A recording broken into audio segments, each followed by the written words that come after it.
My personal idol, mentor, his name's Jim Stovall. He wrote this book called The Ultimate Gift, and he and I together just did this one, just brand new out. It's called Passport to Success. I'm going to put this in here and sign it for you, everybody.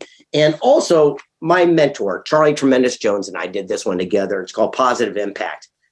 Charlie said that we are the same today as we'll be in 5 years, except for two things: the people we meet and the books we read. It's who we hang out with. It's what we put in our head that determines our character as a person.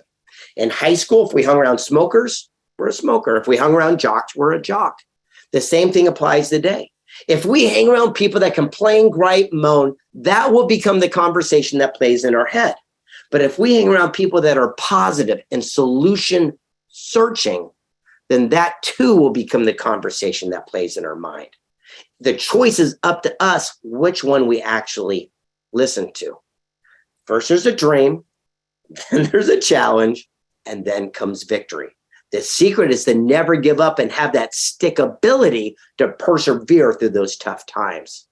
You know, one of our favorite Secret Knock alumni, his name's Ron Klein. He invented the MLS, multiple listing service for real estate. He also invented the credit card magnetic strip on the back of your credit card devices. And I asked him, I go, how in the world did you come up with this? And he says, well, back in the day, if you went to Macy's and they gave you some dishes and you went to the counter to pay for them, they gave you a plastic card with raised numbers and letters. And then they'd look over here in this accordion list of numbers. And if it wasn't on your card, you had good credit, you could leave with the dishes. They put in a little device with a ka-chink, ka-chink. You remember those days? And you leave with your goods.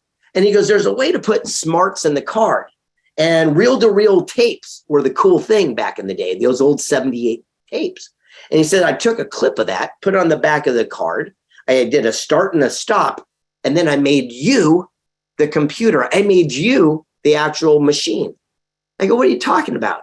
He goes, yeah, have you ever noticed when you go to swipe it, you got to get that right speed? He goes, I made you the machine that you have to get the right speed of that 78 tape so it actually read the device.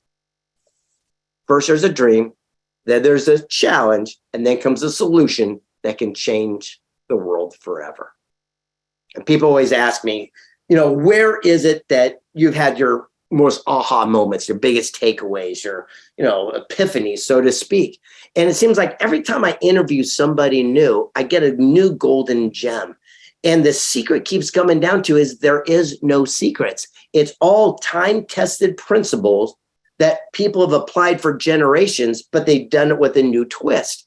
So for example, in the old days, if you didn't want to knock on doors and you can get an email list and you can start going out to people and asking for referrals and sending out some text messages, is a completely different way, but you're still taking action.